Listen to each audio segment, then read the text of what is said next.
to Maria's Beauty Corner. In today's video, I'm going to be sharing with you the process I use to remove my makeup. First step, I use coconut oil, and this is the Simply Nature Organic Coconut Oil from Walmart, and it is $8 a jar.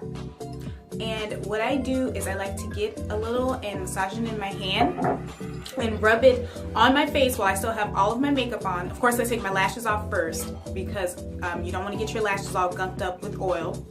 So I take my lashes off, then I take some coconut oil in the palm of my hand and massage it all over my face, and that helps to break up the makeup and make it easier to take off. It saves me a lot of time, and I don't have to use as many wipes to get all the makeup off, because even though I was using like 3 or 4 baby wipes to take all of my makeup off, it wasn't taking all of my makeup off. When I use the coconut oil, I only have to use 2 or 3, at the very least 2 wipes, and it gets all of my makeup off. And the wipes I use are by Parents' Choice. Well, this is empty. I need some more. But how many do you get in here? You get 80 wipes for like $2.88 from Walmart. And this is the fresh scent, but I prefer to use the cocoa butter or the refreshing cucumber scent when I'm taking my makeup off. Then after I do that, I use this almond and oatmeal bar soap by Yardley, and I get this from the 99-cent store, but they also sell it at Dollar Tree. They also sell it at Walmart for 98 cents. So this is a very nice soap that's pretty much $1 anywhere. Oh, and it just smells so good, and it has, I don't know if you can see the little bits of oatmeal in there, but I like to use this, and I use a Remington brush. Now this was actually a bikini trimmer set, and it came with a lot of different heads, but since I don't use it for that purpose anymore, I just gave this brush a nice deep cleansing and swished the bristles around in some alcohol, and then it was good to go. And what I like to do is I run this underneath the water, and then I lather up the soap and I work it in circular motions around my face. And I like to especially concentrate on the areas where I get oily, so my T-zone, my forehead, on the sides of my nose, the tip of my nose, and also all of these little pimples that I have. And I found that the first time I used this brush and I worked it around my nose, I didn't have any dry, flaky skin after I patted my face dry. So I really like to use this for that. And this set was 18 bucks, 15 or 18 bucks from Walmart.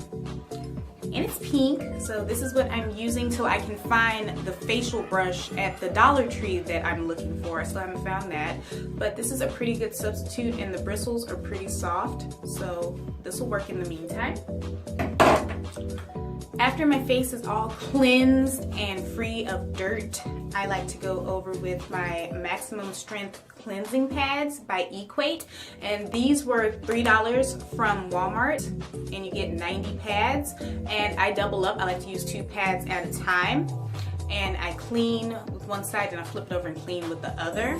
And they have 2% salicylic acid for acne prone skin, so this helps keep my pimples from getting all huge and gross. Like, they're still there, but they're not nearly as big as they would be. Then after that, about 2 or 3 times a week, I like to do a mask, and this is the mask that I've been using mostly. This is the charcoal face mask from Dollar Tree. And this stuff works very well.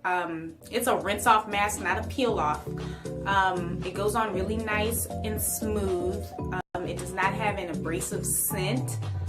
it's slightly textured. It's not smooth, it has a slight texture, and I really like this for deep cleansing my skin 2 or 3 times a week. I only do it 2 to 3 times a week because if you use this too much, it could dry your skin out, and if you're oily like I am, will cause you to produce more oil. Alright, getting down to the last 2 steps. After I either use my cleansing pads in my mask or just the cleansing pads, I move on to my lips.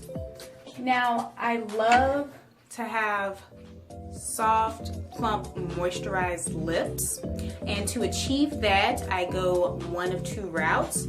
Either I'll use a lip scrub, and this is just a homemade pumpkin spice lip scrub that I made. It smells so good. So I like to use this, and I also have a lip scrub DIY video up on my channel that I will link down below. Yeah, love pumpkin. Or if I don't feel like putting the lip scrub on, I'll just run this brush under water as hot as I can stand it. I'll run this under there, and then I'll rub this in circular motions on my lips as well, and this helps to get, well, both of these help to get all of the dead, dry skin off your lips and to help soften them up. Then, to further enhance the plumpness of my lips, I like to use this Nicka K Lip Shine Lip Gloss in Cinnamon. And it helps sustain the fullness of my lips a little while longer than just brushing them or applying the lip scrub. And it also helps to fill in those lines on your lips, like it plumps up your lips and you don't have those ridges in your lines. So you can also use cinnamon lip gloss as prep before you apply your lip color. Then the very last step I use is applying my moisturizer. This is the St. Ives Collagen Elastin Moisturizer with grapeseed extract? Natural safflower seed oil, but it smells like grapes. Strange. Anyway, it has a really nice fragrant grape smell. And this is what it looks like. This was, I want to say, $9 or $10 from Walmart. So this is what I use to moisturize. This is supposed to be very good for oily skin. It keeps my skin nice and supple and smooth, and I haven't noticed a higher production in oil in my skin, so I guess it's doing a pretty good job. Alright, so that concludes this video. That is the rundown on how I remove my makeup and refresh and deep cleanse my skin. I hope you all enjoyed. Please leave a comment down below telling me what you thought, and until next time, bye!